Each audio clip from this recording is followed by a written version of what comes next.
600회 특집이라고 해서 이제 제가 하고 있습니다만은, 이전 시간에 이제 우리가 삼국지에 나오는 그 적벽대전의 그 동남풍, 요 동남풍이 품고 있는 그 비밀이 무엇이냐를 내가 이제 전 시간에도 풀어드렸습니다만은, 또 이 시간에 이어가겠습니다. 어디까지 얘기를 했나, 내가. 그렇구나. 10만 개 화살을 이제 참 열흘 동안에 그 조족 운영 앞에 가서 허수아비 집 갖다 세워놓고 왔다 갔다 하면서 참 귀신 홀리듯이 밤새도록 막 퉁탕거리면서 이제 해서 10만 개 화살을 얻어오죠. 그래 이제 조조의 배가 말하자면 바다에 떠있는 큰 벌판처럼 그냥 다 배와 뱃길을 묶어놨다 그랬잖아요. 이 묶어놓는 요 작전이 아주 교묘합니다. 요게 이미 제갈량과 방통과 그 유비의 진영에서는 이미 다 이거 아주 짜놓은 거예요. 어떻게 하면 어떤 인물이 움직이고 어떤 인물이 어떻게 움직여 이렇게 될 것이라는, 그냥 말하자면 그 제갈량이나 방통이가 아주 그 좋은 두뇌로 다 작전을 짜놓은 거예요. 이제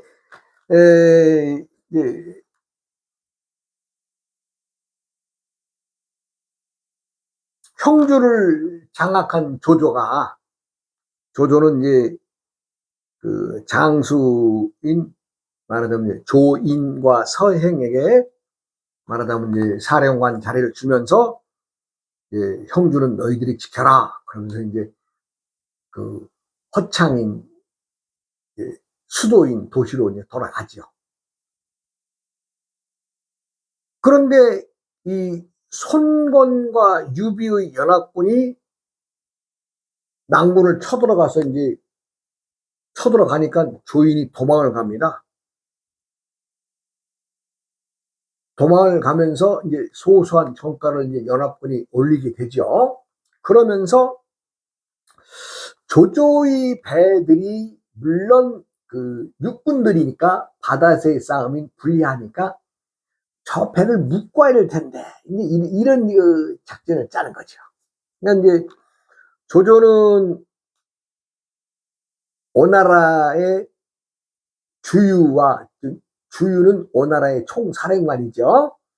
총사령관과 친한 그 장관이라고 하는 사람을 보내서, 야, 너 우리 조조한테 좀 와라. 아니면 너 싸움 적당히 하고 그냥 하면서 우리 위나라를 와라. 이런 식으로 꼬시려고 왔는데, 벌써 그 주인은 벌써 자기 친구인 장관이가 딱 자기를 조조 수하에 있는 장관이가 오는 것을 알고서는 벌써 그 속뜻을 간파죠.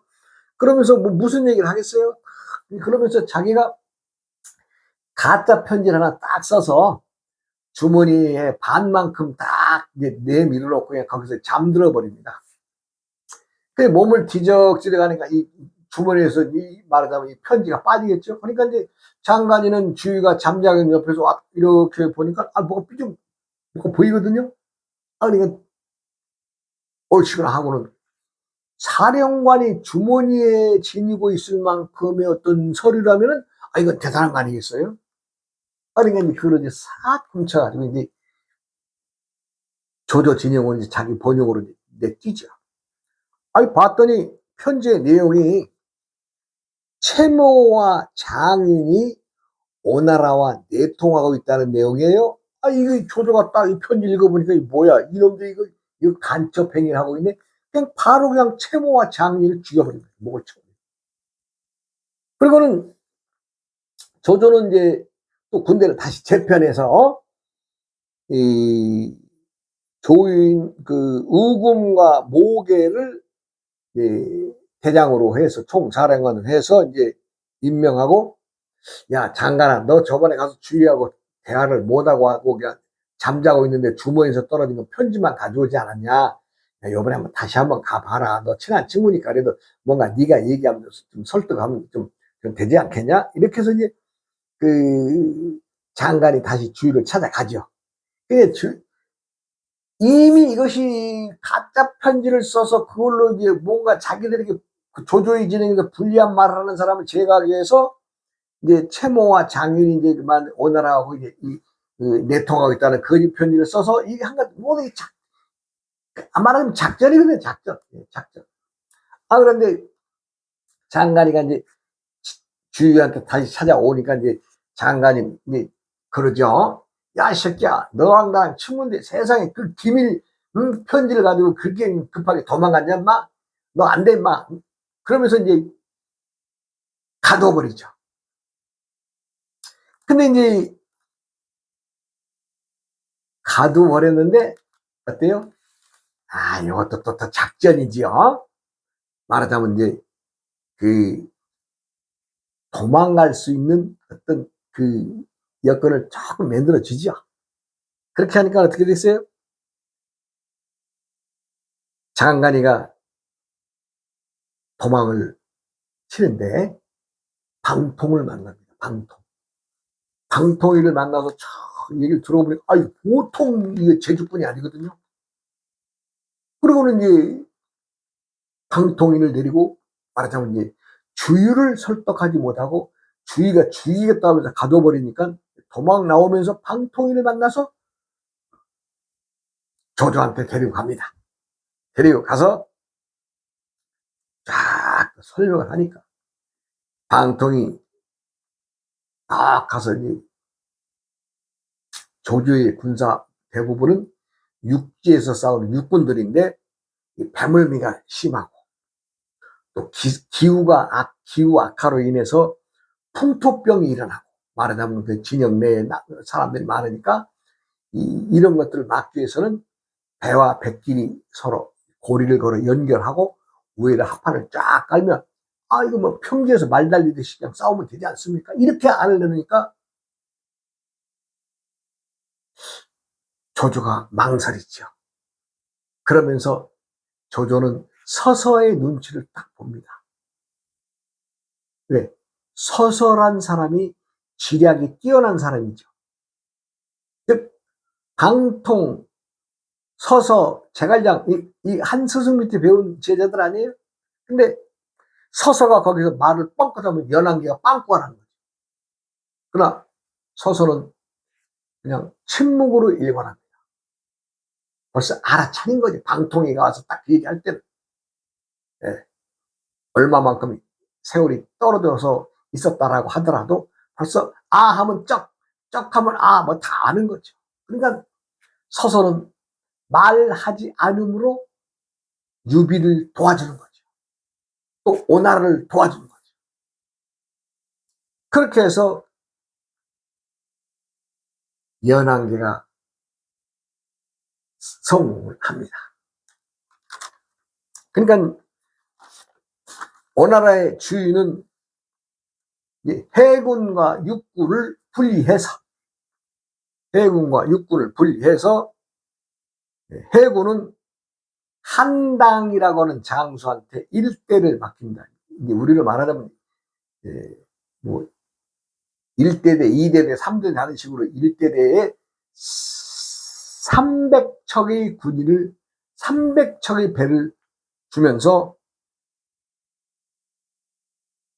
어느 특정 지역을 설정해 주죠. 야, 넌 여기에 있다가 명령 떨어지면 이렇게 움직여.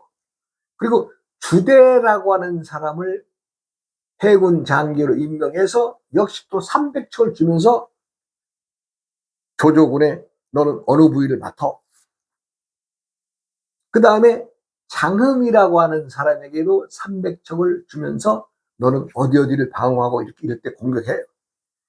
또 4대의 진무를 장군으로 임명해서 역시 조조군의 상하 좌우의 길을 다 공격하고 수비하고 지키라는 명령을 내리죠. 그리고 20척의 화공선을 준비합니다. 화공선이란 무엇이냐? 즉 불이 잘 나는 밀랍, 지푸라기 이런 것들을 잔뜩 싣고 가서 화포로 쏴버리는 거죠. 화포로 아니면 화살로 쏘죠. 그럼 어떻게 되겠어요?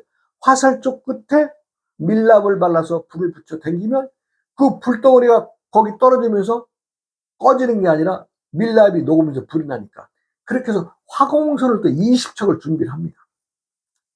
그리고요, 주유가 얼마나 또 욕심이 많았느냐 보면, 조금 전에 1대 한당, 2대 주대, 3당 장엄, 4대 진물의 해군 장군들을 임명한 것 이전에, 이후에 또 육군의 편대도 5대의 편대를 또 조직합니다. 한대는 감령에게, 야, 너 감령이라는 장군에게 너 가서 오림을 취해라. 오림이라고 하는 지역을 점령해라. 싸움이 일어나면 밀고 들어가서 오림이라고 하는 지역을 점령해라. 이 군단의 태사자라고 하는 장군에게는 황주 경계 합비를 방어하면서 또 때가 되면 공격해라. 뭐 이렇게 얘기를 하는 거죠. 그리고 3대는 여몽이라고 하는 장군에게 또 오림에서 감령을 도와줘라. 말하자면 1진 보내고 2진 또 보내는 거죠. 4대 4개 번째 군대는 능통이라고 하는 장군에게 이릉 경계를 취하고, 이릉이라고 하는 지역을 작으니까 먼저 뺏고 점령하고 나서 그 남은 여력으로는 1대인 감령과 여몽을 도와줘라. 뭐 이렇게 이제 1대와 3대를 도와줘라. 이렇게 이제 명령을 내리죠. 그 다음에 5번째는 동수비라고 하는 장군에게는 남하하는 조조군의 본진을 기회를 봐서 쳐라. 이렇게 얘기를, 명령을 딱 내리는 이 군령이에요, 군령. 자, 이제는 뭐만 기다리면 돼요? 예. 지형상 동남풍이 불어야 조조의 본진에게 화살을 날려서 그 불바다를 만들 텐데 바람만 필요한 거죠. 그래 이제 제갈량은 음력 12월 달이 싹 넘어가서 1월 달이 딱 넘어오죠. 1월 달에 넘어와서는 어떻게 되죠? 1월 달에는 동풍과 남풍이 불어오는 시기가 있다 그랬죠? 그걸 알았습니다. 그럼 이제 그 시간이 언제냐? 1월 달이라고 하면 1일부터 30일까지 있는데, 요게 어느 때에 동남풍의 바람이 불 것이냐, 요걸 딱 이제 계산을 한 거죠. 왜? 이미 자신들이 공부할 때에 하늘의 천기의 공부를 할 때 이미 오행의 공부를 다 했고, 오행의 상생과 상극의 자유과 천지의 기운이 들고 남의 기운, 즉 동풍과 서풍과 남풍과 북풍의 움직임을 이미 다 공부한 거예요. 많은 사람들이 방향만 얘기하니까 동쪽, 북쪽, 서쪽, 남쪽만 얘기를 하지, 동쪽의 바람이, 서쪽의 바람이, 남쪽의 바람이, 북쪽의 바람이, 이거 바람을 생각 안 했을 뿐 이미 조조는 그걸 다 꿰뚫어 본 거예요. 그래서 내가 좀 이 시간에 동남풍의 이 어떻게 불어왔느냐, 이거 좀 설명해 주고 있는 거 아니에요, 지금? 이게 이제 제갈량은 때가 돼서 1월달 딱, 정확하게는 1월달 7일쯤 해서 5일부터 말하자면 준비를 하죠. 야, 단을 쌓아라. 이건 하늘에 단을 쌓으니까 산단을 쌓아라. 1단을 쌓고 또 그 위에 2단을 쌓고 3단을 쌓아라. 아주 높이. 그리고는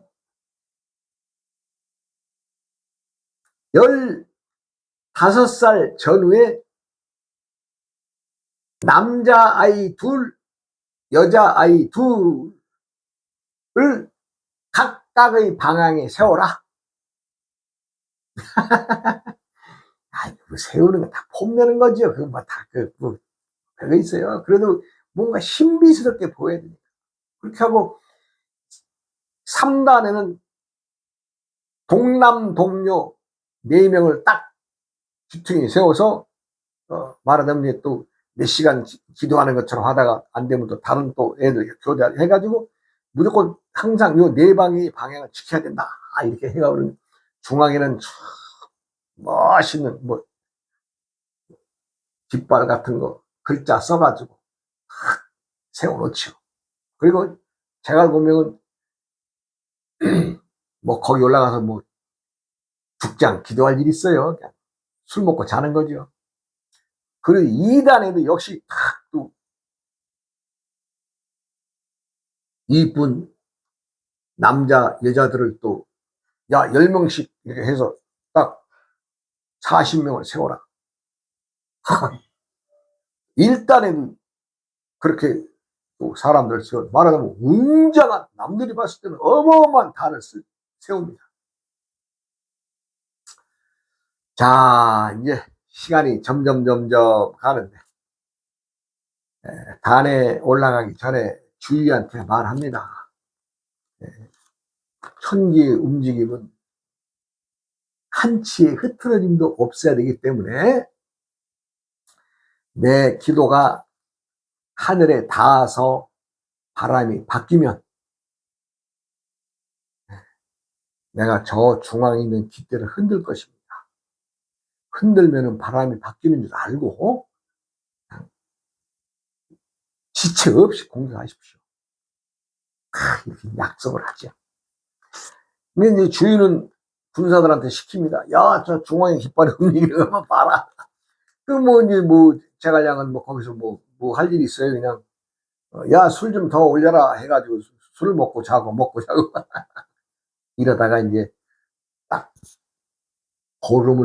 음력 딱 넘기고 음력으로 말하자면 15, 16, 17일 요 3일이 바람이 바뀌는 시기예요. 그러니까 이제 7일 날부터 이제 단이 올라가서 형성이 되면 이제 8일째부터 올라가서 이제 기도를 했다면은 열흘째 되는 날이면 음력 18일 날 되는 날 아니에요? 그러니까 요것은 15일 날부터 기운이 이 동풍이 남풍으로 살 바뀝니다.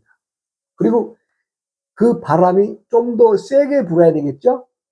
그럼 16일쯤 되면 조금 더 동남풍의 바람이 좀 더 강해지겠죠? 사람들이 바람에 바뀌는 감각을 싹 느낍니다.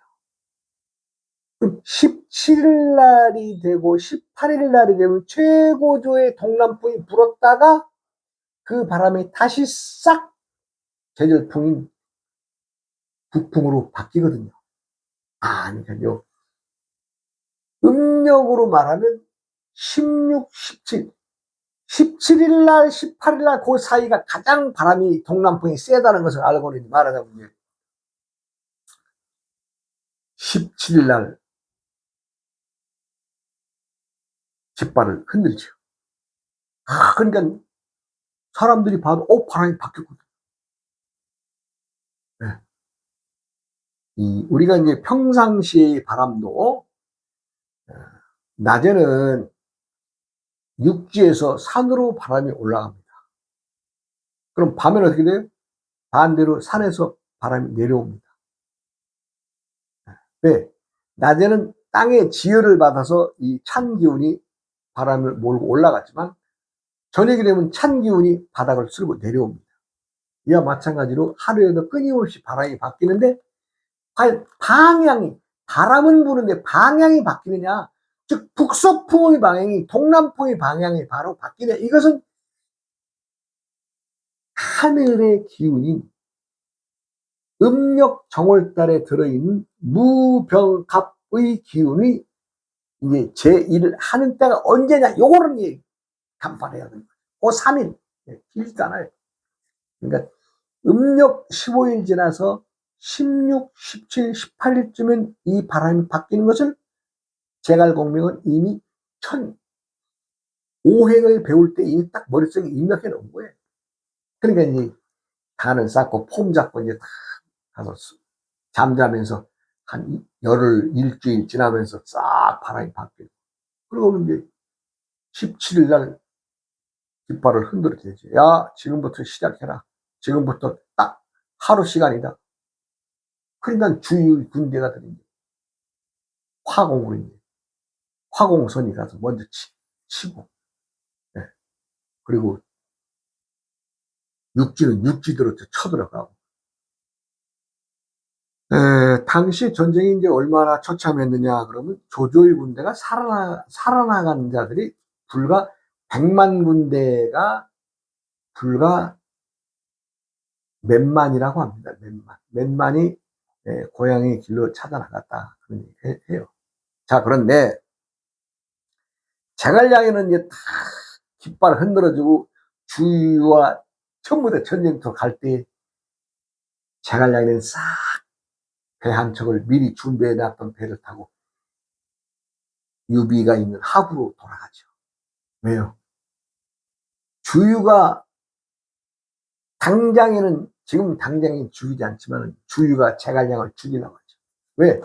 저 자식 저 살려놨다고는 저거 하늘에 바람마저도 바뀌는 저렇게 체주를 가진 놈인데 저놈이 만약에 우리 오나라에게 계략을 쓴다면 오나라가 몽땅 망할 텐데 저놈 살려두면 되겠느냐? 이렇게 생각. 그러니까 이제 제갈량이 이제 배를 타고 이제 다 유이 강 저만큼 가는데 아니나 달라요. 주유가 부르는 거죠. 왜 가시오? 급하게 우리 주군이한테 연락이 와서 갑니다. 그러고는 뒤도 안 돌아보고 꽁 들고 도망가 버리죠. 왜? 잡혀가면 죽이니까. 그렇게 해서 그 유명한 적벽 대전이 일어나는 것은 제갈공명이 동남풍을 불러왔기 때문이다라고 하지만 실상은 동남풍의 바람이 부는 것을 안 것을 이용한 것에 다르지 않다는 것을 여러분들에게 말씀드리는 겁니다. 근데 그 다음에 이제 결과가 어떻게 되느냐? 실상 보면 조조는 시체 말로 작살나게 깨지고 돌아가고 오나라도 자신들이 생각했던 만큼 영토 회복을 못합니다. 그런데 유비는 형주성을 함락시키고 중원의 많은 성들을 얻게 되고 또 북쪽, 서쪽의 많은 지역들을 차지하게 되죠. 그러면서 총나라라고 하는 나라의 근본을 세울 수 있는 바탕을 깃발을 내릴 수 있는 자리를 적벽대전의 제갈량이 지략으로서 나라를 얻게 되죠. 땅을 얻게 되는 거죠. 그러면은 오나라 군대가 뭐 1대, 2대, 3대, 4대 뭐 배가 말하자면 한 1200척. 왜냐면 4대가 있으니까 1200척 준비해서 나갔고 그리고 그 육군들도 1대, 2대, 5대까지 가서 뭐 군사 한 2만 명씩 15,000명씩 한 10만 명 나가는 과정에서 그 촉군은 어떻게 되느냐? 촉군 유비의 군대는 좋은 조자랑이죠. 조자랑한테 3,000명을 줬어요. 3,000명. 아이 참 이게 3,000명을 줘서 야 너 저 오림 오림의 매복에서 오림을 취해라. 그런데 이제 주유도 감령에게 오림을 취하라고 했었고 오림을 취하기 위해서 여몽에게도 감령을 돕고 능통에게도 감령을 도와서 말하자면 군대가 한 3만 명 정도 4만 명 정도를 갖다 오림을 취하라고 했는데 결국에 누가 뺏었어요? 조자랑이 오림을 차지하잖아요. 그러니까 주인은 화통나죠. 내가 뺏으려고 하는 땅은 걔네들이 다 어떻게 이상한 어떤 군대를 잘 이용해가지고 뺏어버립니다. 이게 주인은 말하자면 연합군의 입장에서는 물론 얻은 것도 있습니다만 생각만큼 많이 얻어먹지 못한 거죠. 그리고 이제 그 장비에게는 또 이릉의 매복을 시킵니다. 일행에 매복을 시켜. 일행에 매복시켜서 그러면 일행에 매복시키는 아니면 일행이라고 하는 지혜를 어떻게 좀 던져봐라. 이렇게 이제 보냈는데. 그러면, 주유의 군대 4대 네 번째 군대 능통이라고 하는 자에게 일행을 취해라. 일행이라고 하는 얘기 그렇게 크지 않았나 봐요. 그냥 일행을 이 군대 한 15,000명 가져가서 그냥 일행 쓸어버리고 나머지는 저 감령 도와서 오림을 좀 우리가 점령하자. 이렇게 했는데, 이가 안 되는 거죠. 전부 다 누구한테 뺏겼어요? 총나라 군대인 장비한테 다 뺏겨버린 거예요.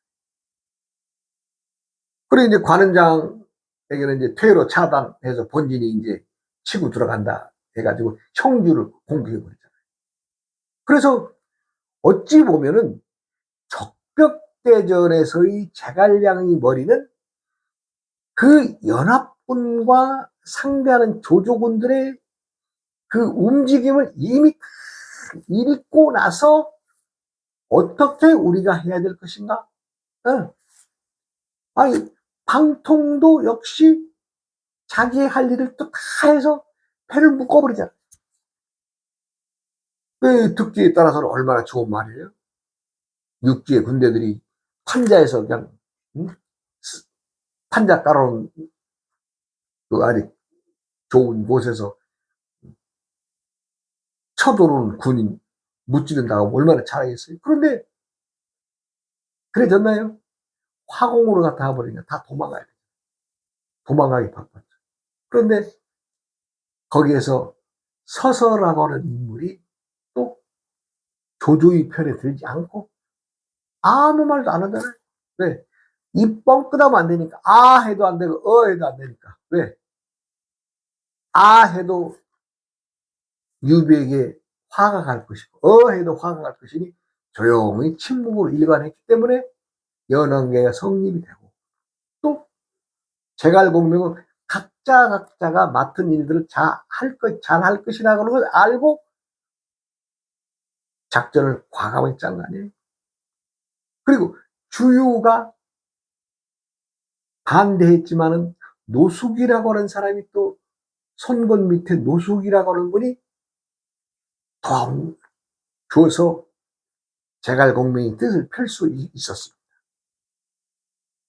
그래서 여기서 이제 삼국지 그 말하자면 천하 삼분지계가 이루어지면서, 즉 적벽대전을 통해서 많은 이득을 본 나라는 총나라다.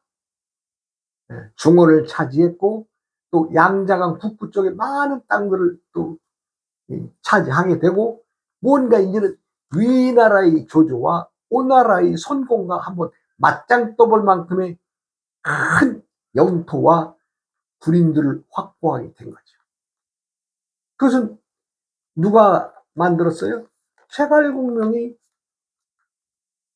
동남풍을 불어옴으로 인해서. 동남풍은 한마디 보태자면 제갈공명이 어떤 술수를 써서 불러온 것이 아니라 때의 바람이다. 즉 12월 달의 바람은 개신기, 개 북쪽, 신 서쪽, 즉 북서의 계절풍의 바람이 1월 달에 되면 무병갑, 무토의 계절풍과 병화의 남풍, 갑목의 동풍, 즉 동쪽과 남쪽의 바람이 동남풍이 부는 시기가 있다? 그걸 한 거지. 뭐 별거 없어요. 내가 아직 학술적으로 동남풍의 바람이 이러이러하다라고 해서 적벽대전을 설명한 글을 한 번도 못 봤습니다. 한 번도 못 봤어요. 내가 이제 이런 것들, 어떤 그 역사 속에서 이런 얘기를 하려고 하면 무궁무진합니다. 근데 제가 일만 하면은 남의 어떤 것들을 떠들어 보지 않는데, 적벽대전이 언제 일어났는가, 실상에 언제 일어났는가 봤더니 1월달이래. 1월달 2008년도 1월달. 1월달이면 동남풍이 불어오는 때구나. 그래서 내가 이제 이것을 600회 특집으로 내가 풀어서 말씀드렸습니다. 천지 만물은 다 신입니다. 사람도 신이죠. 그것을 움직이는 재주를 우리가 귀신의 수라고 합니다. 귀신의 수는 방향과 숫자를 품은 신이 귀신입니다. 또 다음 시간으로 이어가겠습니다. 어우어이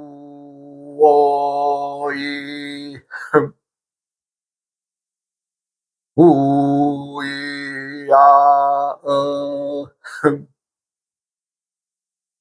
우이야